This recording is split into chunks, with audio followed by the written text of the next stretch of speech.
पिछले एपिसोड में हमने देखा था आर्थर को एल्डर वेरियन ट्रेनिंग के लिए पूछता है और उसके बाद वो उसे रेनिया नाम की एक मेज के पास ले जाता है जहाँ पे आर्थर अपने मॉम और डैड को बता देता है कि वो ठीक है।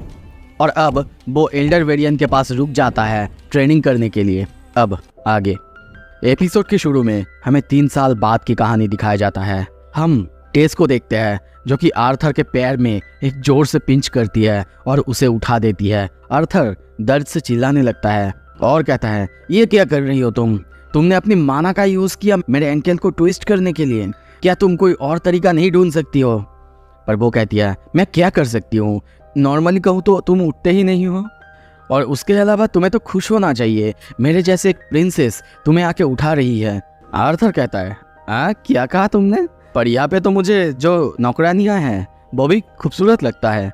यह सुन के उसे बहुत गुस्सा आता है। कुछ देर बाद हम देखते हैं वो दोनों नीचे आ रहे थे, पर तभी वेरियन उन दोनों को देखता है और कहता है, तुम दोनों को बहुत समय लगा, चलो अब जल्दी करो, प्रैक्टिस के लिए तैयार हो जाओ। तभी आर्थर नरेट करता है, यहाँ पे 4 बेसिक एलिमेंट्स एग्जिस्ट करते हैं और उनके हायर फॉर्म्स जैसे कि आइस, ग्रेविटी, लाइटनिंग और साउंड, जो हायर मेजेस होते हैं जिसको अपने एलिमेंट पर बहुत अच्छा कंट्रोल है, वही उनको कंट्रोल कर सकता है और उन्हें ही हम डेविएंट्स कहते हैं। ड्वार्फ्स जो कि सिर्फ अर्थ या फिर फायर को कंट्रोल कर सकते हैं या फिर मैनिपुलेट कर सकते हैं, पर एल्व्स के जैसे उन्हें भी अपने एलिमेंट्स पर बहुत ज़्यादा हायर कंट्रोल होता है। यहाँ तक कि वो बहुत ज़्यादा ताकतवर होते हैं, वो मेटल को बेंड या फिर मोल्ड भी कर सकते हैं और इन रेयर केसेस इनके पास डेविएंट भी पैदा होते हैं जो कि प्लांट्स को कंट्रोल कर सकते हैं। पर ह्यूमन वो इन चारों में से किसी एक ही एबिलिटी को कंट्रोल कर सकते हैं। इनमें एक खासियत होता है, पर इंसानों में एक खासियत होता है, ये लोग इन चारों एलिमेंट्स में से किसी एक में कोई डेविएंट पैदा कर सकते हैं जो कि कोई भी कैटेगरी में नहीं आते, जैसे कि एमिटर और हीलर्स। और इसी वजह से इन तीनों रेसेस में सुइटेबल बैलेंस एग्जिस्ट करते हैं। और हम देखते हैं ये सब कुछ एक्सप्लेनेशन आर्थर वेरियन को बता रहा था। वेरियन ये सुनता है।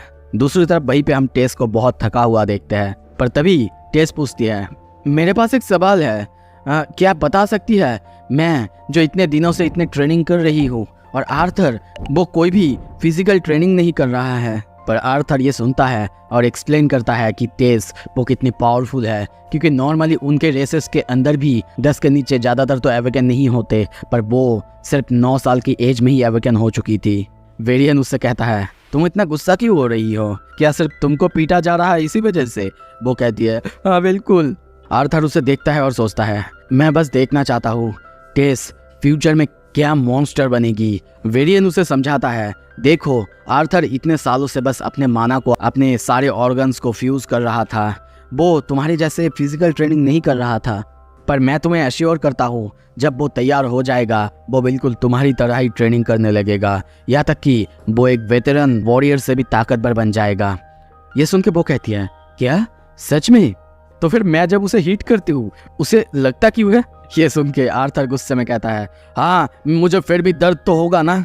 पर तभी वेरियन कहता है, आर्थर तुम तैयार हो ना, क्योंकि आज के बाद तुम सच में एक बीस्ट बनने वाले हो। तभी देखते उसका हाथ ग्लो होने लगता है। वो उसके हाथों को उसके छाती में देता है और कहता है, मैं तुम्हारी माना कोर को इग्नाइट करने वाला हूँ, अपने माना तुम्हारे अंदर डाल के। तुम्हें थोड़ा सा गर्म लग सकता है पर ये बुरा नहीं होगा। पर तभी देखते हैं वहाँ पे उसका माना जब आर्थर के बॉडी के अंदर पहुँचता है, आर्थर चीखने लगता है और तभी वहाँ पे जोरदार एक ब्लास्ट होता है जिससे वेरियन बहुत बहुत दूर एक पेड़ पे जाके धक्का खाता है। यहाँ तक कि टेस उसकी भी हालत खराब हो चुकी थी। वेरियन अब कहता है, क्या आखिर ये क्या है? टेस दौड़ते हुए आर्ट के पास जाती है। दूसरी तरफ वेरियन वो उसके पास आता है और कहता है, अब मुझे समझ में आ रहा है तुमने अब तक मुझसे ये छुपाया क्यों, पर मैं तुमसे एक और बार पूछूंगा, आखिर तुम्हारा व्हील किस टाइप का है? वो कहता है, वो एक ड्रैगन थी। ये सुनते ही वेरियन बहुत ज़्यादा हैरान होता है और सोचता है, डियर लॉर्ड, एक रियल ड्रैगन ट्रेमर? क्या मैं सच में एक ड्रैगन ट्रेमर को ट्रेन कर रहा हूँ? सीन शिफ्ट होता है। कुछ देर बाद हम देखते हैं आर्थर अपना आँख खोलता है, उसे बिस्तर में देखते हैं, उसी के पास वेरियन। वो कहता है, कैसे हो आर्थर? आर्थर कहता है, ये तो मुझे आपसे पूछना चाहिए, मैं जब बेहोश हो रहा था तब आपको बहुत ज़्यादा शौक देखा था। वो कहता है, हाँ मैं अब शांत हो चुका हूँ।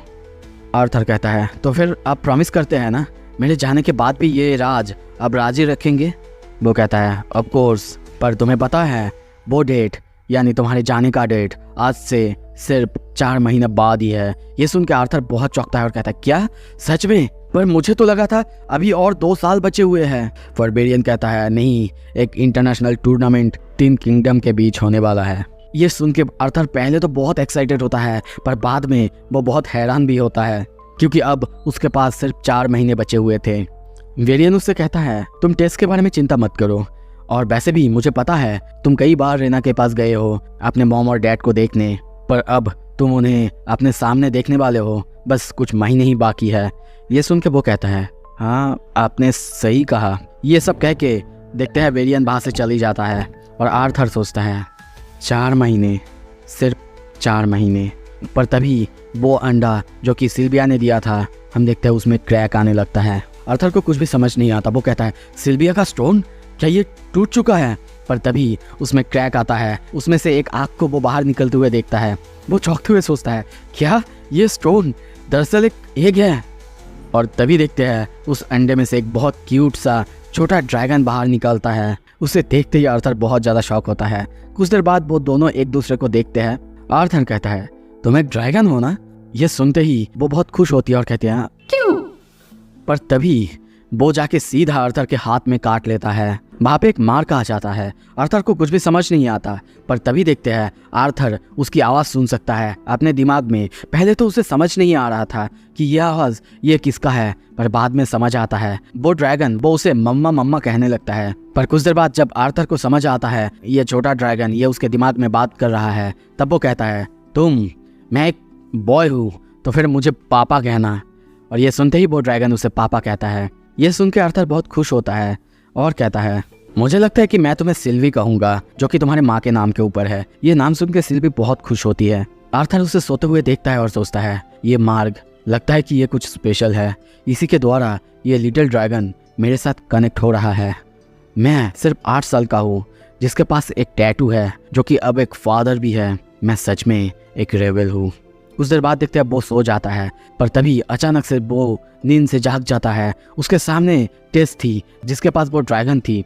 वो कहती है वाओ ये बहुत क्यूट है। कुछ देर बाद हम उन दोनों को बाहर देखते हैं। टेस कहती है तो तुम उसके साथ कम्युनिकेट कर सकते हो अपने दिमाग में, काश मैं भी ऐसा कर सकती तो शायद वो मुझे पसंद करती। कुछ देर बाद उन दोनों के सामने हम वेरियन को देखते हैं। वेरियन उस ड्रैगन को देखता है, वो ड्रैगन भी उसे देखता है, पर उसे देखते ही वेरियन फिर से शॉक होता है। इतना शॉक कि वो खुद कहता है मैं शायद जल्दी मर जाऊंगा अगर मुझे बार बार ऐसे ही शॉक मिलते रहे तो। आर्थर नरेट करता है वेरियन को सिल्विया के बारे में सब कुछ एक्सप्लेन करने के बाद मुझे पता चला सिल्वी के जैसे जो बींग्स होते हैं वो सिर्फ किन के प्रेजेंस होने पे ही हैच कर सकते हैं, पर मुझे ये समझ नहीं आया वो मेरे सामने ही हैच क्यों हुई। कुछ देर बाद वो वेरियन से पूछता है आपको क्या लगता है, क्या मैं जब घर जाऊंगा तो फिर मुझे ये सब कुछ छुपाना होगा? वो कहता है नहीं ऐसा ज़रूरत नहीं है, पर तुम्हें अब बाकी चीज़ों के बारे में चिंता करने की ज़रूरत है। अब हम लोगों को तुम्हारी मानाकोर को ताकतवर बनाने की ज़रूरत है, पर अब जब तुम फुल्ली अवेकन हो चुके हो तो चलो हमको दोनों ट्रेनिंग करनी चाहिए, पहले तो तुम्हारी कोर और फिर तुम्हारी ड्रैगन व्हील। आर्थर पूछता है तो फिर मुझे अभी क्या करना होगा? वेरियन हंसता है और तभी देखते उसे कहता है तभी तुम्हारी मानाकोर और ताकतवर होगा जब तुम लगातार फाइट करते रहोगे। आर्थर ये सुन के कहता है हाँ मेक सेंस करता है, मैं भी तैयार हूँ। पर तभी देखते हैं वो बहुत ज़्यादा शॉक होता है क्योंकि उसके सामने वेरियन वो पूरी तरीके से बदलने लगता है। वहाँ पे चारों तरफ हवा जोर से बहने लगता है और तभी देखते हैं वेरियन पूरी तरीके से बदल जाता है और कहता है नाउ लेट्स फाइट बैट। हमें यहाँ पे बताया जाता है जो बीस्ट टैमर्स होते हैं उनके बारे में। वो माना बीस्ट के कुछ पावर्स को, कुछ यूनिक एबिलिटीज को इनहेरिट कर सकते हैं। इसके पहले स्टेज में जो बीस्ट टैमर्स होते हैं वो माना बीस्ट की ताकत को इनहेरिट कर सकते हैं, पर जब सेकंड स्टेज होता है तभी कोई बीस्ट टैमर उसके रूप में बदल सकता है और उसके यूनिक एबिलिटीज के साथ उसके ताकत को भी इस्तेमाल कर सकता है। और वेरियन जो कि इतने सारे लड़ाइयों के बीच में से आया है और अपने बीस्ट व्हील को स्टडी की है, वो अब सेकंड स्टेज तक पहुंच पाया है। उसके पास डेडली पावर है शैडो पैंथर का। वेरियन कहता है अभी आर्थर अटेंशन दो। आर्थर लड़ने के लिए तैयार होता है, पर तभी वो कुछ समझ पाता उसके सामने अचानक वेरियन गायब होता है और उसके पीछे आ जाता है। वो पीछे बहुत स्पीड से घूमता है, पर वेरियन फिर से उसके पीछे इतनी स्पीड से आता है कि उसे कुछ समझ में ही नहीं आता और ये देख के वो डायरेक्टली सरेंडर कर देता है। वेरियन को तभी देखते हैं वो अपने असली रूप में आता है। आर्थर कहता है, आपके मूवमेंट्स बहुत तेज थे, जब आप मेरे पीछे आए मैं आपके प्रेजेंस को ही फील नहीं कर पाया। वेरियन कहता है, हाँ, शैडो पैंथर्स वो ऐसे ही होते हैं, वो हवा और साउंड को मैनिपुलेट कर सकते हैं। वैसे मैंने आज के लिए तुम्हें बहुत ज़्यादा बुली कर लिया है, अब ट्रेनिंग चालू करते हैं। आर्थर नरेट करता है, दिन ऐसे ही गुजरते गए, मैं ट्रेनिंग करता रहा, यहाँ तक कि उसने मुझे ये भी सिखा दिया था अपने बीस्ट व्हील के प्रेजेंस को दूसरों से कैसे छुपाना होता है। और यहीं पे मैंने अपने मानाकोर को ताकतवर बनाना और अपने ड्रैगन व्हील के बारे में सीखा। लकीली मेरा बॉडी इस कांस्टेंट ट्रेनिंग को कर पाया और जब मैं फ्री होता हूँ तब मैं घूम लिया करता हूँ, अपने लाइफ को एंजॉय करता हूँ, जैसे कि सिल्विया ने कहा था। पर ऐसे ही करते करते जाने का समय भी आ गया था। टेस को हम बहुत सैड देखते हैं। कुछ देर बाद देखते हैं सिल्विया का जो फेदर था उससे वो सिल्वी की मार्क भी छुपा देता है। तभी पीछे से वेरियन आता है और उसे कहता है, जाने का समय हुआ है आर्थर। और तभी देखते हैं वो उसे एक चीज़ देता है और कहता है, ये तुम्हें फॉरेस्ट के अंदर नेविगेट करने में मदद करेगा और वैसे कहो तो हो सकता है कोई और प्रिंसेस तुम्हें मिल जाए वहाँ पे। ये सुन के टेस को बहुत ज़्यादा गुस्सा आता है और तभी देखते हैं आर्थर उसके पास जाता है और कहता है, हम लोग जल्दी मिलेंगे टेसिया, और तुम अपने ग्रैंडपा के साथ ट्रेनिंग करोगी तो हो सकता है इसके बाद जब हम दोनों मिलेंगे तो तुम मुझसे बहुत ज़्यादा ताकतवर हो सकती हो। मैं तुम्हें मिस करूँगा टेस। और वो उसे हक कर लेता है। टेस ये देख के रो देती है और तभी वो भी कहती है, मैं भी तुम्हें मिस करूँगी यार्ड। कुछ देर बाद वो कैरिज में उठता और तभी उसके सामने वही बंदा था जो कि कुछ साल पहले उसे बुले किया था। पर वो उसे कहता है, अरे ये तो आर्थर है, वही ह्यूमन ब्रेड। पर आर्थर को वो याद नहीं था, इससे उसे बहुत गुस्सा आता है। आर्थर कहता है, ओह ईवियासुर है ना। पर वो कहता है, क्या कहा तुमने? मैं हूँ फेरी दीफसार, एक नोबेल फैमिली से। पर वो और कुछ कहता आर्थर तभी उससे माफ़ी मांग लेता है क्योंकि पिछली बार उसने उसे बुली किया था। पर तभी बाहर से एक लड़की कहती है, तुम उसे फेफे कह सकते हो क्योंकि हम भी यही कहते हैं। ये सुन के उसे और ज़्यादा गुस्सा आता है। आर्थर उन सबको देखने लगता है। कुछ देर बाद तभी रोशनी होता है। कैरिज का ड्राइवर वो कहता है, हम लोग पहुंच चुके हैं। आर्थर बाहर देखता है और सोचता है, फाइनली हम लोग वहाँ पे हैं और यही है ना the floating city of Zyrus. Zyrus city के अंदर घुसने के बाद आर्थर को हम एक घर के सामने देखते हैं और कुछ ही देर बाद वो दरवाजे के सामने था। नॉक करते हुए कहता है, फाइनली हम लोग घर आ चुके हैं सिल्वी, क्या तुम तैयार हो? और सोचता है, मैं लगभग मर चुका था, मैंने अपना किसी इम्पोर्टेंट को खोया है, मैंने किसी को मारा है, यह तक कि मैंने जी जान लगा के ट्रेनिंग की है, पर इनमें से कोई भी चीज़ मेरे लिए उतना ज़्यादा नर्वस मोमेंट नहीं था जो कि अब है। तभी आवाज़ आता है, आ रही हूँ। वो ये आवाज़ सुन के चौंकता और सोचता है, क्या एक छोटी बच्ची? तभी वहाँ पे एक बूढ़ी औरत दरवाज़ा खोलती है और कहती है, बोलिए यंग मैन, क्या मदद कर सकती हो आपका? वो अपने आप को इंट्रोड्यूस करता है, लेविन। ये टाइटल सुन के वो थोड़ा सा शॉक होती है। तभी उसके पीछे से एक छोटी बच्ची बाहर निकलती है और कहती है, कौन? तभी उसकी मॉम को देखते हैं, वो दौड़ते हुए आती है, एलिनोर लेविन, तुम आखिर यहाँ पे हो? मैंने तुमसे क्या कहा था, जब कोई दरवाजे पे नॉक करेगा कैसे ग्रीटिंग्स देने के लिए? पर तभी वो वहीं पे रुक जाती है क्योंकि उसके सामने उसका बेटा जो कि खो गया था वो खड़ा है। उसके हाथ से खाने की बॉल गिर जाता है। आर्थर कहता है, एलिनोर लेविन, मेरी बहन? रुको, उसके पहले हाय मॉम, मैं घर आ चुका हूँ। उसकी मॉम रो देती है, दौड़ते हुए उसे आके हक कर लेती है और रोने लगती है और कहती है, मुझे पता था, वो वॉइस वो तुम ही थी, मुझे पता है माय बेबी वो वापस ज़रूर आएगा। अपने मॉम को रोते हुए देख के एलिनोर कहती है, मम्मा डोंट क्राई। पर तभी दूसरी तरफ से हम रे को भी दौड़ते हुए देखते हैं। उसके भी आंखों में आंसू थे। दौड़ते हुए वो आके आर्थर को हक कर लेता है। आर्थर भी ये देख के रो देता है। कुछ देर बाद हम उन सबको बैठे हुए देखते हैं। रे, आर्थर, सब कोई बहुत ज़्यादा बातें कर रहे थे, उससे पूछ रहे थे कि वो क्या कर रहा था और उसकी तबीयत क्या वो ठीक है। तभी एलिस वो एलिनोर को बुलाते हुए कहती है, एली, ये है तुम्हारे बड़े भाई, तो जिसके बारे में हम तुम्हें कहानियाँ सुनाया करते हैं। तभी ये सुन के एली उसके भाई के पास आती है और कहती है, हेलो बिग ब्रदर। आर्थर उसके सामने जाता है और कहता है, hello Eleanor, nice to meet you बहन। कुछ देर बाद हम देखते हैं आर्थर अपनी कहानियाँ उसे सुनाने लगता है, पर वो पूरी सच्चाई नहीं कहता। पर तभी रे चिल्लाते हुए कहता है, ओके अब चलो मुझे बताओ तुम कौन से स्टेज में हो। एलिस कहती है, रे अभी तुम्हारा बेटा इतने सालों बाद घर आया है और तुम मुझसे मानाकोर के बारे में पूछ रहे हो। वो कहता है, क्या गलत किया है मैंने? क्या मैं अपने बेटे का ग्रोथ भी नहीं जान सकता क्या? क्योंकि मैं। और तभी वो अपनी बैच दिखाते हुए कहता है, अब हिल्स्टिया का ऑक्शन हाउस गार्ड हूँ। ये सुन के आर्थर खुश होता है और उससे उसकी मानाकोर के बारे में पूछता है। रे कहता है, ओह तुम्हारा ओल्ड मैन 2 साल पहले ब्रेक थ्रू करा है बेटा, अब मैं डार्क ऑरेंज स्टेज पे हूँ। ये सुन के आर्थर खुश होता है, उसकी तारीफ करता है। वो कहता है, इम्प्रेस हुए ना बेटा, अब बताओ तुम कौन से स्टेज पे हो। वो कहता है, मैं लाइट रेड। ये सुन के वो कहता है, क्या कहा तुमने? Holy shit, light red. पीछे से एली भी कहती है, शेड शेड। अब एली ये सुन के बहुत गुस्सा करती है क्योंकि रे ने गाली दी थी। रे आर्थर से पूछता है, क्या सच में बेटा तुम लाइट रेड स्टेज पे हो? अब सब कुछ भूल जाओ, चलो हम लोग थोड़ा सा मुकाबला करके देखते हैं। आर्थर खुश होता है और सोचता है, वापस आके अच्छा लगा। कुछ देर बाद हम एक और बंदे को दौड़ते हुए देखते हैं। वो कहने लगता है, रे मैंने अभी सुना तुम्हारा बेटा जिंदा है। उसके पीछे पीछे और एक लेडी और एक बच्ची को देखते हैं। उनको देख के आर्थर सोचता है, तो ये लोग हैं जो कि मेरे फैमिली का टेक केयर कर रहे हैं। तभी रे उसके पास जाता है और उसे अपने बेटे से इंट्रोड्यूस कराता है। विंसेंट, टेबिथा, मेरे बेटे से मिलो। और जैसा कि हम लोग आर्थर को जानते हैं, आर्थर उनको बहुत अच्छे से ग्रीट करता है, जो देख के विंसेंट और टेबिथा एक दूसरे को देखते हैं और कहते हैं, वाओ सच में तुम्हारा पापा यही है ना? रे ये सुन के कहता है, हे।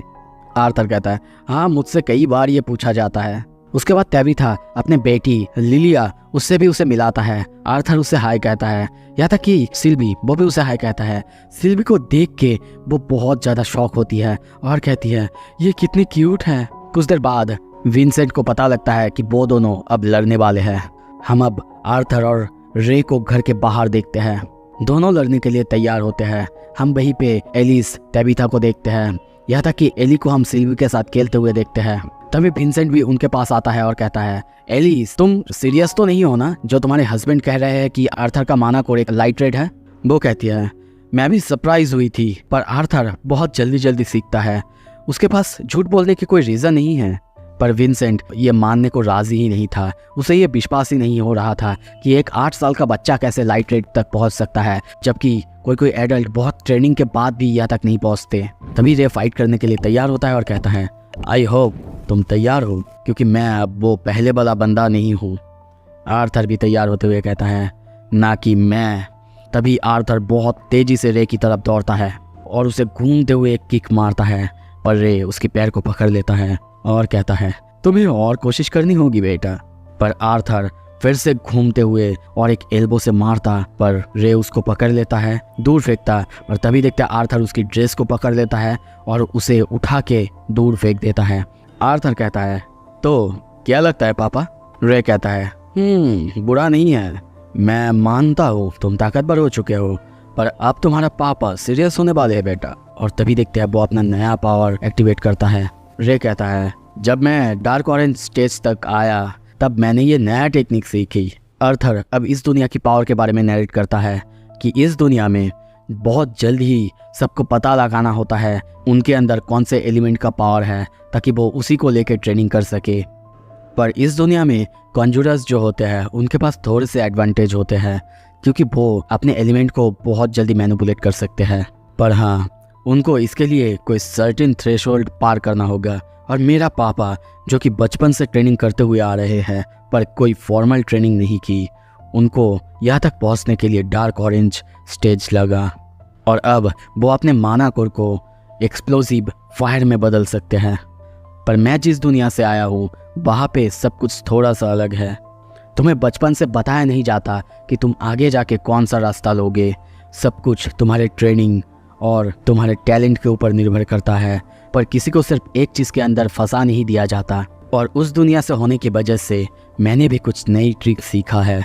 और तभी देखते हैं चारों तरफ बिजली दौड़ने लगता है।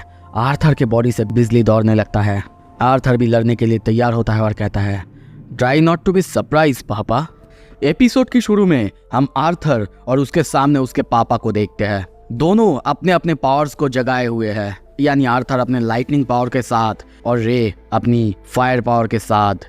और ये देखते ही विंसेंट बहुत ज़्यादा चौंकता है और कहता है, आर्थर एक डेविएंट है। और तभी हम देखते हैं दोनों एक दूसरे की तरफ आगे बढ़ते हैं फाइट करने के लिए। आर्थर अपने पापा को एक खतरनाक किक मारने के लिए आगे बढ़ता है, दूसरी तरफ रे भी आर्थर को एक खतरनाक पंच मारता है, जिससे आर्थर बहुत पीछे खिसक जाता है। पर वो रुकता नहीं, तेजी से आता है, फिर से अपने पापा को पंच मारता है। ये पंच इतना ज़्यादा खतरनाक था, उनकी फाइट की वजह से चारों तरफ बहुत जोर से साउंड होने लगता है, शोरगुल मच जाता है। कभी आर्थर रे को मारता, कभी रे उसे मारता है और इन दोनों की फाइट की ऑरा चारों तरफ बिखरने लगता है। और इसी वजह से वहाँ पे एक खतरनाक ब्लास्ट होता है जो कि दूर से सब कोई देखते हैं।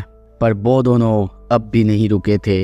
रे एक खतरनाक पंच जंप करके आर्थर को मारता है, पर आर्थर उसने उस पंच को भी रोक लिया था। अब दोनों एक दूसरे से बहुत खतरनाक तरीके से फाइट करने लगते हैं, एक दूसरे की अटैक्स को डॉज करने लगते हैं। आर्थर अपनी पापा की खतरनाक पंच की वजह से क्लोज नहीं जा पा रहा था, पर तभी देखते हैं वो नीचे की तरफ से उसके ऊपर हमला करने की कोशिश करता है। और तभी वो उसके चीन पे पंच मार नहीं वाला था, पर इतना ही नहीं, रे भी उसके छाती पे किक मारता। ये देख के वहाँ पे जो भी थे सब कोई बहुत ज़्यादा शॉक हो चुके हैं, सिवाय सिल्वी के, क्योंकि उसे सब कुछ पता है। अब आर्थर और रे को बहुत खतरनाक पोजीशन में देखते हैं। तभी रे स्माइल करता है, अपने बेटे को हक कर लेता है, हंसते हुए कहता है, ये हुई ना बात बेटा, तुमने काफ़ी अच्छा फाइटिंग करना सीखा है, पर बता सकते हो कहाँ पे सीखा तुमने ये सब? अब आर्थर नरेट करता है, लाइटनिंग जो कि मेरा मोस्ट सक्सेसफुल डेविएंट एफिनिटी है, जिसे मैं सबसे अच्छे से यूज़ कर सकता हूँ। आइस वो अभी भी थोड़ा सा अनस्टेबल है, पर अब तक मैंने साउंड या फिर ग्रेविटी को अनलॉक नहीं करा है। कुछ देर बाद रे उसे ले जाते हुए उसके ट्रेनिंग के बारे में पूछता है। आर्थर कहता है, ज़्यादा दिन नहीं हुआ है, मैं अभी भी थोड़ा सा ही कंट्रोल कर पाता हूँ। दूसरी तरफ विंसेंट की हालत बहुत ज़्यादा ख़राब है। वो कहता है, अब मुझे एक ड्रिंक चाहिए। टेबिथा ये देख के कहती है, क्या एक्स्ट्रा ऑर्डिनरी बच्चा है। फाइट ख़त्म हो चुका है, सब घर के अंदर वापस आने लगते हैं। कुछ देर बाद देखते हैं वो ड्रिंक पीते पीते कहता है, रे तुमने रियलाइज़ करा है तुम्हारे बच्चे का फ्यूचर क्या हो सकता है? रे हंसते हुए कहता है, ऑफ कोर्स मुझे पता है, मैं तब से जानता हूँ जब सिर्फ 3 साल के एज में मेरा बेटा अवेकन हुआ था। ये सुनकर टेबिथा कहती है, क्या सच में सिर्फ 3 साल के एज में? एलिस कहती है, हाँ, उसने तो लगभग पूरे घर को ही उड़ा दिया था। अब ये सब सुन के विंसेंट की जैसे कि हालत खराब होते जा रहा है। वो कहता है, रे क्या कहते हो तुम? अगर मैं इसे जायरस एकेडमी में भर्ती कराऊं तो? आर्थर सोचता है, क्या जायरस एकेडमी? दूसरी तरफ रे कहता है, सीरियसली तुम पागल हो चुके हो क्या? वो सिर्फ 8 साल की है, और वैसे भी वो हमारी इस कॉन्टिनेंट का सबसे अच्छा और सबसे नामी इंस्टीट्यूशन है। टेबिथा कहती है, हाँ वैसे मेरे पति ड्रंक हो सकते हैं, पर वो सही कह रहे हैं। आर्थर बहुत कमाल का बच्चा है, वो लोग वैसे भी ले लेंगे उसे, और तुम लोगों को ट्यूशन की चिंता करने की ज़रूरत नहीं है, हम लोग उसे स्पॉन्सर कर देंगे। पर एलिस वो भी कहती है, नहीं, वो सिर्फ 8 साल की है, वो लोग उसे लेने के बारे में सोचेंगे भी नहीं। पर विंसेंट कहता है, वैसे भी मेरे उस एकेडमी के साथ कुछ बिजनेसेस चलता है, और मैं वहाँ की जो हेड मिस्ट्रेस है उसे जानता हूँ, तो तुम लोगों को चिंता करने की ज़रूरत नहीं। पर तभी आर्थर कहता है, एक्सक्यूज़ मी, अगर ये मेरे फ्यूचर के बारे में है तो क्या मैं कुछ कह सकता हूँ? सीन शिफ्ट होता है, रात हो चुका है, एलिस सो चुकी है। तभी आर्थर के रूम पे आर्थर के साथ एलिस और रे को देखते हैं। वो लोग उसके साथ बात कर रहे थे, वो कितना ज़्यादा बड़ा हो चुका है। आर्थर भी कहता है, हाँ मॉम, आपने पिछली बार मुझे देखा था उससे तो काफ़ी ज़्यादा बड़ा हो चुका हूँ। रे कहता है, कोई बात नहीं बेटा, तुम चाहे कितने भी बड़े हो जाओ, तुम रहोगे तो हमारे बेटे ही। वैसे ये एक सेकंड गुड न्यूज़ है कि तुम एक ऐसे कैपेबल मेज हो जो कि एक डेविएंट है। एलिस कहती है, तुम्हारे पापा सही कह रहे हैं बेटा, वैसे मुझे लगता है कि तुम अब बड़े हो चुके हो, अपने मॉम को एक गुड नाइट किस भी नहीं दोगे, है ना? आर्थर थोड़ा सा शर्माता है और अपने मॉम को किस दे के वहीं पर उनको गुड नाइट कहता है। वो लोग जाने लगते हैं। तभी एलिस कहती है, वैसे मैं सोच रही थी कि कल हम लोग थोड़ा सा शॉपिंग करने चले, और वैसे भी तुम्हें कुछ नए क्लोथ्स की ज़रूरत है, क्या चलोगे ना हमारे साथ? वो जाने के लिए तैयार होता है और दूसरी तरफ रे जाते हुए कहता है, ओ बेटा विंसेंट, उसके बारे में बुरा मत मानना अगर उसने कुछ कहा है तो। पर तभी हमें पास्ट के सीन दिखाया जाता है। हम देखते हैं आर्थर कहता है, विथ ऑल ड्यू रिस्पेक्ट, मैंने अभी अभी बहुत दिनों बाद अपने फैमिली को ज्वाइन किया है, मैं इनके साथ कुछ टाइम बिताना चाहता हूँ। विंसेंट कहता है, ऑफ कोर्स तुम सही हो बेटा, मैं कुछ ज़्यादा ही बोल गया। आर्थर तभी उठता है और कहता है, लगता है मैं कुछ ज़्यादा टायर्ड हूँ, आई एम सॉरी, मुझे जाना होगा। वो उनको एक्सक्यूज़ करके बाहर से निकल जाता है। लिलिया उसे जाते हुए देखती है। आर्थर जाने लगता है, सामने कुछ पिक्चर्स को देखता है। तभी पीछे से आवाज़ आता है, अगर तुम उस तरफ जाओगे तो उस तरफ हमारे ग्राउंड रूम्स है, चलो मेरे साथ, मैं तुम्हें दिखाती हूँ अच्छी रूम्स। कुछ ही देर बाद देखते हैं वो उसे सारे जो सर्वेंट्स हैं उनके रूम पे उनके पास लाती है। वो लोग उसे देख के बहुत खुश थे और आर्थर को देख के भी पहचान चुके थे कि ये वही बंदा है जिसकी वजह से उनका काम बहुत ज़्यादा बढ़ गया था। और ये सुन के आर्थर सॉरी कहता है। कुछ देर बाद देखते हैं वो लोग लिलिया के लिए कुछ खाना लाते हैं। लिलिया बहुत मज़े से खाने लगती है और कहती है, क्या मुझे तुम लोग कोई डक मीट दे सकते हो, उसका फैटी पार्ट? वहीं पे वो औरत वो थी, वो कहती है, केयरफुल लिलिया मैडम, हेल्स्टिया को शक हो चुका है, तुम्हारा वेट काफ़ी बढ़ रहा है। वो कहती है, मायरा मैंने तुम्हें कहा था ना, तुमको ये सब कहने की ज़रूरत नहीं है। तभी आर्थर को एक मीट कहती है, लेडी लिलिया यहाँ पे तभी आती है जब वो कुछ स्ट्रेस में होती है। पर आर्थर को समझ नहीं आता स्ट्रेस, पर आखिर किस बात का। वहीं पे आर्थर को पता चलता है लिलिया के मॉम और डैड वो चाहते कि लिलिया एक मेज बने, पर आर्थर सोचता है एक मेज, वो भी इस उम्र में, उसके ऊपर बहुत ज़्यादा प्रेशर है। और तभी वो अपने डैड को कहता है, चिंता मत कीजिए डैड, मुझे पता है वो लोग अच्छे हैं। ये सुन के वो लोग हंसते हुए उसे गुड नाइट कहते हुए चले जाते हैं। अगले सुबह हम देखते हैं आर्थर को सिल्विया की उठा देती है, पर उसे पकड़ते ही आर्थर को टेस की याद आता है। पर तभी उसके बॉडी से बहुत ज़्यादा दुर्गंध फैल जाता है, जिसकी वजह से आर्थर उसे नहाने के लिए ले जाता है। कुछ देर बाद हम देखते हैं वो दोनों नहा के क्लियर हो चुके हैं। तभी बाहर एलिया आती है और उसे कहती है, गुड मॉर्निंग बर्डर, मम्मा ने कहा कि आपको उठा दूँ। ये सुन के आर्थर कहता है, ओह समझा, तो क्या एली मुझे मम्मा के पास ले जाएगी?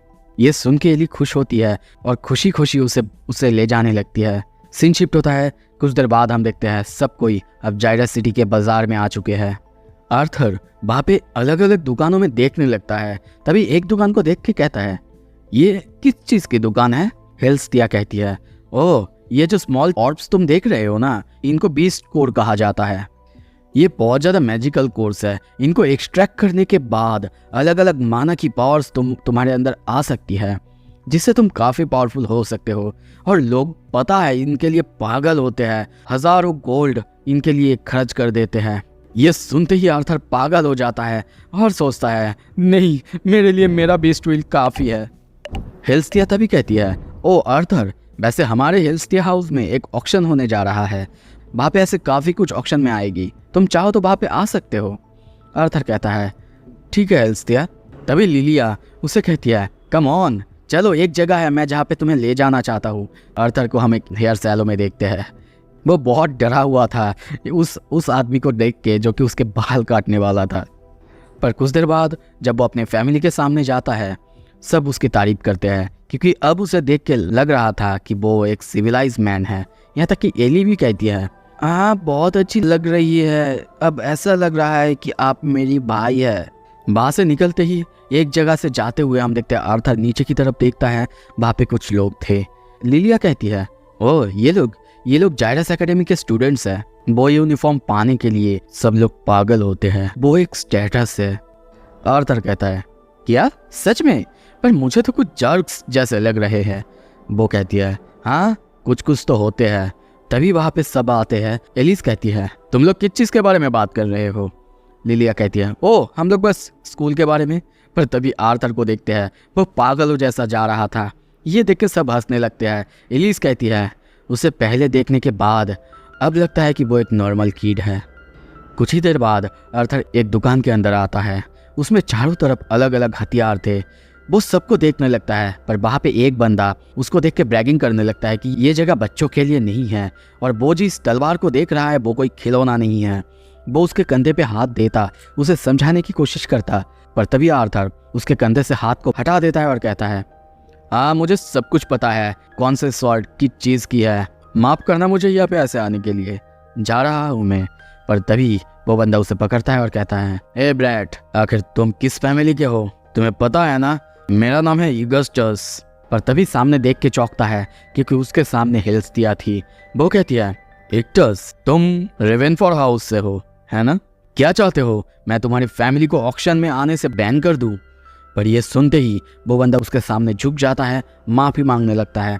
कुछ देर बाद बाहर आने के बाद आर्थर उसे बचाने के लिए थैंक यू कहता है, पर हेल्स्टिया कहती है, सच कहूँ तो मैं तो सोच रही थी कि तुम उस आदमी के साथ क्या करते अगर मैं वहाँ पे नहीं होती तो। पर दूसरी तरफ तभी देखते हैं एक आदमी उन लोगों पर नज़र रख रहा था। अगर क्लियरली कहूँ तो वो सिल्वी पर नज़र रख रहा था। शाम हो चुका है, अब देखते हैं सब कोई वापस आ चुके हैं। पर तभी वहाँ पे विंसेंट कहता है, आर्थर देखो तो तुमसे कौन मिलने आया है। तभी आवाज़ आता है, ओह तुम शायद आर्थर होगे जिसके बारे में विंसेंट बात करते हुए नहीं थक रहा था। मैं हूँ Cynthia Goodsky, the founder and the director of Zyrus academy. अब हमें जायरस एकेडमी के बारे में बताया जाता है वो कैसा इंस्टीट्यूशन है जो कि सारे इंस्टीट्यूशन के ऊपर है। उसमें नॉर्मल कोई इंटर नहीं हो सकता जो कि सिर्फ प्रिविलेज रॉयल फैमिली से आते हैं या फिर जिसके पास टैलेंट है। और उसी एकेडमी में से अलग अलग लोग जैसे कि military power house, royal guards, leader और गिल्ड मेंबर्स, ऐसे ही अलग अलग बहुत अच्छे अच्छे मैजिशियंस निकलते हैं जो कि इस दुनिया पे अपने असर छोड़ जाते हैं।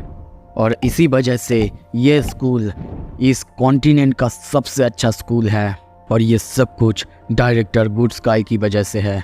हम देखते हैं वो दोनों यानी आर्थर और सिंथिया वो दोनों एक दूसरे को देखने लगते हैं। तभी सिंथिया हाथ आगे करती है और कहती है, nice to finally meet you Arthur Levin. Arthur हाथ देख के सोचता है, क्या मुझे अब क्या करना चाहिए? क्या मुझे उनके हाथ पे किस करना चाहिए या फिर हैंडशेक करना चाहिए? वो हाथ आगे बढ़ा था, तभी उसके मॉम वहाँ पे आती है, उसे सिंथिया के सामने झुकाते हुए कहती है, आई एम सो सॉरी मेरे बेटे के ऐसे रूड बिहेवियर के लिए डायरेक्टर गुडस्काई। आर्थर सोचता है, ये सब कितने देर चलेगा, मुझे भूख लगा है। सिंथिया कहती है, हाँ मैं जानती हूँ बहुत देर हो चुकी है, पर तुम्हारे बारे में जो मुझे बोल रहा था वो था विंसेंट जो कि मेरे बहुत करीब है। मैं उसकी बातों को ऐसे इग्नोर नहीं कर सकती। उसने कहा था कि उसके घर में एक प्रोडिजी जिसके वजह से मुझे देखने तो आना ही था। अब ये सुन के हम लिलिया को थोड़ा सा सैड देखते हैं। तभी वो हेल्स्टिया को कहती है, हेल्स्टिया क्या तुम मुझे कोई जगह दिखा सकती हो, कोई ओपन स्पेस जहाँ पे मैं डेमोन्स्ट्रेशन देख सकूँ? वो कहती है, हाँ बिल्कुल। तभी आर्थर कहता है, क्या मैं थोड़ा सा डिनर? उसकी मॉम पीछे से उसे पिंच करती है। कुछ देर बाद देखते हैं वो लोग सिंथिया को और आर्थर को लेके बाहर आते हैं, पर तभी पीछे से सिल्वी भी आती है। आर्थर उसे देख के हंसता है। सिंथिया उसे देखती है और पूछती है, ओह क्या ये तुम्हारे पापा के माना बीस्ट है? पर आर्थर कहता है, नहीं सिल्वी मेरा बॉन्ड है, ये कुछ ही महीने पहले ही हैच हुई है। यह सुन के वो कहती है, इंटरेस्टिंग, बहुत सारे नोवेल्स यहाँ पे अपने लिए माना बीस्ट खरीदने आए हैं ताकि वो लोग एक कॉन्ट्रैक्ट फॉर्म कर सके, पर मैंने कभी भी सिल्वी जैसी कोई माना बीस्ट को नहीं देखा। आर्थर कहता है, उसकी मॉम एक उल्फ जैसी थी और उसके पास विंग्स भी थी, वो ऑलमोस्ट मरने वाली थी, तभी उसने मुझे इस एग को दिया था। मुझे लगता है कि मैं थोड़ा सा लकी था। और तभी विंसेंट कहता है, हम लोग पहुंच चुके हैं। सिंथिया आगे जाने लगती है और कहती है, चलो बेटा देखते हैं विंसेंट जो कह रहा था क्या वो सच है। पर तभी जब वो उसकी तरफ देखती है कि वो डरा हुआ या फिर नर्वस बिल्कुल नहीं है। वो सोचती है क्या वो इतना ज़्यादा कॉन्फिडेंट है या फिर ये एरोगेंस है। पर आर्थर को देखते हैं, वो सोच रहा है कि डिनर के लिए क्या होगा। तभी विंसेंट को देखते हैं, वो कहता है वो बहुत ज़्यादा शॉक हो जाएगी क्योंकि मैंने उसे बताया भी नहीं कि आर्थर किस तरीके की मैजिक कर सकता है, और जब वो उसके सामने लाइटनिंग मैजिक और अपनी फायर मैजिक करेगा वो बहुत ज़्यादा शॉक हो जाएगी। तभी वो पूछती है, क्या तुम चाहते हो कि तुम्हें कोई वेपन दिया जाए? पर आर्थर कहता है, नहीं, क्योंकि आपने अपने साथ कोई वेपन नहीं लिया है तो मुझे लगता है कि मैं भी बेयर हैंड फाइट करना चाहूँगा। ये सुन के सिंथिया थोड़ा सा स्माइल करती है और कहती है, वेरी वेल, चलो शुरू करते हैं। फाइट करने से पहले तभी आर्थर नैरेट करता है, वेरिएंट के साथ ट्रेनिंग के दौरान मैंने लगभग फायर और वाटर को कंट्रोल करना सीख लिया था जो कि इस दुनिया की एलिमेंट्स है। पर द अर्थ और द विंड मैजिक, मैं उसमें थोड़ा सा भी कच्चा हूँ। और तभी देखते हैं वो थोड़ा सा मेडिटेट करता है, फ्लोर पे पैर रखता है। उसके पैर रखते ही वो फ्लोर कांपने लगता है और कुछ ही देर बाद उसकी भार से वो टूटने लगता है। वो जहाँ पे अपना पैर रखता वहाँ पे जैसे कि ज़मीन टूटते जा रहा था। और कुछ ही देर बाद ऐसे ही करते करते बहुत सारे कंक्रीट ऊपर आते हैं हवा में। और ये देख के सब कोई बहुत ज़्यादा शॉक हो चुके थे। अब आर्थर को देखते हैं, वो एक एक पत्थर के टुकड़े को लात मारने लगता है। और अब बहुत सारे पत्थर के टुकड़े जो कि सिंथिया की तरफ आगे बढ़ रहे थे। उसकी इस अटैक को देख के सिंथिया हंसती है। और तभी देखते हैं वो विंड मैजिक चालू करती है। उसकी विंड मैजिक इतना ज़्यादा पावरफुल था कि वहाँ पे आर्थर के जितने भी सारे पत्थर आ रहे थे चूरमार हो जा रहे थे। और वो सारे पत्थर को उल्टा आर्थर की तरफ ही फेंकती है। आर्थर ये देखता है और तभी देखते हैं वो भी अपना विंड मैजिक चालू करता है। सारे पत्थर को डॉज करते हुए बहुत तेजी से सिंथिया की तरफ जाके उसे एक पंच मारता। पर तभी सिंथिया फिर से अपनी मैजिक चालू करती है, जिससे आर्थर बहुत दूर जाके गिरता है और सोचता है उसने विंड मैजिक की यूज़ की मुझे घुमाने के लिए। पर तभी हवा में जितने भी पत्थर थे उनकी मदद से वो फिर से आगे की तरफ जाने की कोशिश करता है। पर सोचता है डैम, वेरियन के साथ ट्रेनिंग करने के बाद भी अभी भी मैं अर्थ मैजिक करने में कच्चा हूँ, जबकि उसके मुकाबले मैं वाटर मैजिक और फायर मैजिक अच्छे से कर सकता हूँ। तभी देखते हैं वो उन सारे पत्थर को पीछे पुश करते हुए बहुत तेजी से आगे जाने लगता है। पर सिल्विया कम नहीं बल्कि वो अपने हाथों से मैजिक करती है, जिससे वहाँ पे एक बहुत खतरनाक टॉर्नेडो अपीयर होता है, जिससे सबकी हालत बहुत ज़्यादा ख़राब होने लगता है। आर्थर भी पीछे खिसक जाता है। जब वो नोटिस करता है सामने सिंथिया को देखता है, सिंथिया ऑलरेडी और एक स्पेल तैयार कर चुकी थी। और अब सिंथिया वहाँ पे बहुत सारे जैसे कि 4-5 टॉर्नेडो क्रिएट कर चुकी थी। आर्थर भी अपने मैजिक चालू करता है। विंड मैजिक के साथ वो आगे बढ़ता है उन सारे टॉर्नेडोस को डॉज करते हुए या फिर टैकल करते हुए। पर उससे हम देखते हैं उसकी हालत बहुत ख़राब हो जाता है। उसकी शर्ट, उसकी हालत भी बहुत ज़्यादा ख़राब होने लगता है। ये देख के सिंथिया स्माइल करती है और कहती है इम्प्रेसिव, पर तुम कुछ ज़्यादा ही ओवर कॉन्फिडेंट हो। पर ऑल इन ऑल अगर मैं बोलूँ तो तुम्हारी कॉम्बैट पावर सच में एक्सेप्शनल है। चलो ये तुम्हारे लिए एक आखिरी टेस्ट है। तभी देखते हैं वो साउंड मैजिक करती है। आर्थर को बहुत दर्द होने लगता है। वो अपने कान में हाथ देता है और सोचता है साउंड मैजिक, वो एक डेविएंट भी है। पर तभी सिंथिया अपना मैजिक रोकते आगे बढ़ती है और कहती है मार्वेलस, आर्थर ने सच में कमाल कर दिया जो विंड मैजिक उसने दिखाया। मैं खुद पर्सनली उसे टीच करना चाहूँगी। तभी वो उसे वहाँ पे रख के जाने लगती है और रे को देख के कहती है वो बहुत अच्छी तरह से पास हुआ है। मैं खुद चाहूँगी उसे सिखाना क्योंकि वो विंड मैजिक कर सकता है। ये सुन के तभी रे कहता है आर्थर, ये क्या हुआ तुम्हारे साथ? तुम तो पहले लाइटनिंग मैजिक और फायर मैजिक कर सकते थे ना, और फिर अभी विंड और अर्थ, ये मैजिक तुमने कब सीखा? ये सुन के सिंथिया थोड़ा सा चौंकती है और कहती है क्या मतलब है तुम्हारा? तभी वो लोग उसे कहते हैं उसने कल यूज़ की थी अपनी लाइटनिंग मैजिक और फायर मैजिक। उसने लगभग पूरे लॉन को जला दिया था। ये सुन के वो और चौंकती है और कहती है क्या इसका मतलब तुम 3 एलिमेंट्स को एक साथ कंट्रोल कर सकते हो और उसमें से एक है डेविएंट लेवल? तभी आर्थर कहता है नहीं, 4 एक्चुअली मैं 4 एलिमेंटल को ही कंट्रोल कर सकता हूँ, पर उसमें से एक को मैं बहुत अच्छे से कंट्रोल कर सकता हूँ। और तभी वो अपनी मैजिक उसे दिखाता है, जो देख के सिंथिया की हालत बहुत ख़राब हो जाता है। वो बहुत ज़्यादा हैरान होती है। तभी रे उसे पकड़ता है और कहता है एक्सक्यूज़ मी मैडम, आप ठीक है ना? वो कहती है हाँ बिल्कुल मैं ठीक हूँ। एली पूछती है मम्मा क्या भैया ताकतवर है ना? ये सुन के हंसते हुए सिंथिया कहती है ताकतवर, बहुत ताकतवर है बेटा, इतना कि उसके अंदर फ्यूचर की सबसे ताकतवर मैजिशियन बनने की क्षमता है। रे बहुत हैरान होता है और सोचता है क्या सबसे ताकतवर? कुछ देर बाद देखते हैं अब सब कुछ खत्म हो चुका है। तभी सिंथिया आर्थर की तरफ आता है और वहाँ पे एक बैरियर मैजिक क्रिएट करता है और आर्थर को कहता है देखो अब तुम कुछ भी कह सकते हो पर अपने दिमाग में, क्योंकि बाहर से कोई भी हमें नहीं सुन सकता। ये सुन के आर्थर थोड़ा सा स्माइल करता है और कहता है सच है, मुझे अब से बस 2 चीज़ें चाहिए, पावर और इन्फ्लुएंस। जब तक मैं ताकतवर ना हो जाऊँ आपको मेरे फैमिली को अच्छे से देखना होगा, उनको संभालना होगा, और फिर जब मेरा एज होगा और मैं ताकतवर बन जाऊँगा मैं आपके एकेडमी में ज्वाइन करूँगा। ये सुन के सिंथिया हंसती है और कहती है क्या कह रहे हो तुम? यहाँ तक कि सेफीन का किंग और क्वीन भी मुझसे ऐसे बातें नहीं कर सकता, और तुम कहते हो मैं बस एक बच्चे से ऐसे रिलेशन रखूंगी? ये सुन के हंसते हुए आर्थर कहता है, परहैप्स, पर आई थिंक कि मेरे जैसे एक बच्चा उनसे ज़्यादा वैल्यूएबल है आपके लिए। ऑल्दो ये डील तब तक रहेगा जब तक मैं आपकी एकेडमी ज्वाइन ना कर लूँ, क्योंकि मैंने किसी से प्रॉमिस किया था कि मैं अपनी ज़िंदगी पूरी तरह से जीऊँगा, और इसी वजह से मैं जायरस एकेडमी में जाने से पहले अपनी नॉर्मल ज़िंदगी जीना चाहता हूँ। ये सुन के वो कहती है, गुडनेस, अभी 3 साल बचे हुए हैं, इसका क्या मतलब है? वैसे तुम बता सकते हो तब तक तुम्हारा क्या प्लान है? वो तभी अपने पापा के टीम के बारे में सोचता है और कहता है, मैंने अब तक मेरे फैमिली को ये बताया नहीं है। मैंने डिसाइड किया है कि मैं एक एडवेंचरर बनाऊंगा।